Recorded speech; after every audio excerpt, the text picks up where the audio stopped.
एक रात की अंधेरी छाया में एक छोटे से गांव के एक बड़े बगीचे में कुछ रहस्यमय घटनाएं घटित हो रही थीं। बगीचे के कोने-कोने से आवाजें आ रही थीं, लेकिन उनका पता लगाना असंभव था। गांव वाले इस रहस्य को सुलझाने के लिए बातचीत कर रहे थे, परंतु हर कोई विचारशील रूप से मौन बनाए हुए थे।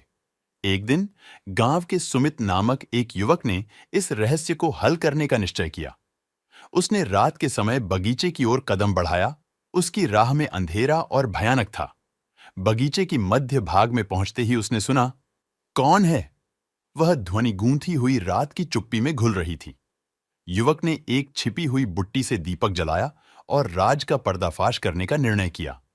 चमकते हुए दीपक के प्रकाश में उसने एक रहस्यमय कुंजी को खोजा, जो एक पुराने संरक्षित खजाने की ओर इशारा कर रही थी।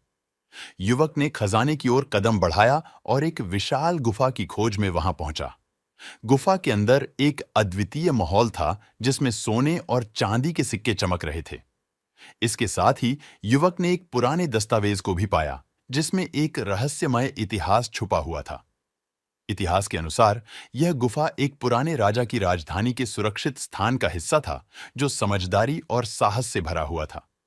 गांव वालों को यह रहस्य खोलकर युवक ने सबको अचंभित कर दिया और बगीचे को सुरक्षित बनाने का वचन दिया। इस उत्तराधिकारी कवच के साथ गांव में एक नया सुरक्षित युग आरंभ हुआ, जिसमें हर पल नई रहस्यमयी घटनाएं होती थीं, परंतु इस बार सब कुछ सुरक्षित रहने लगे।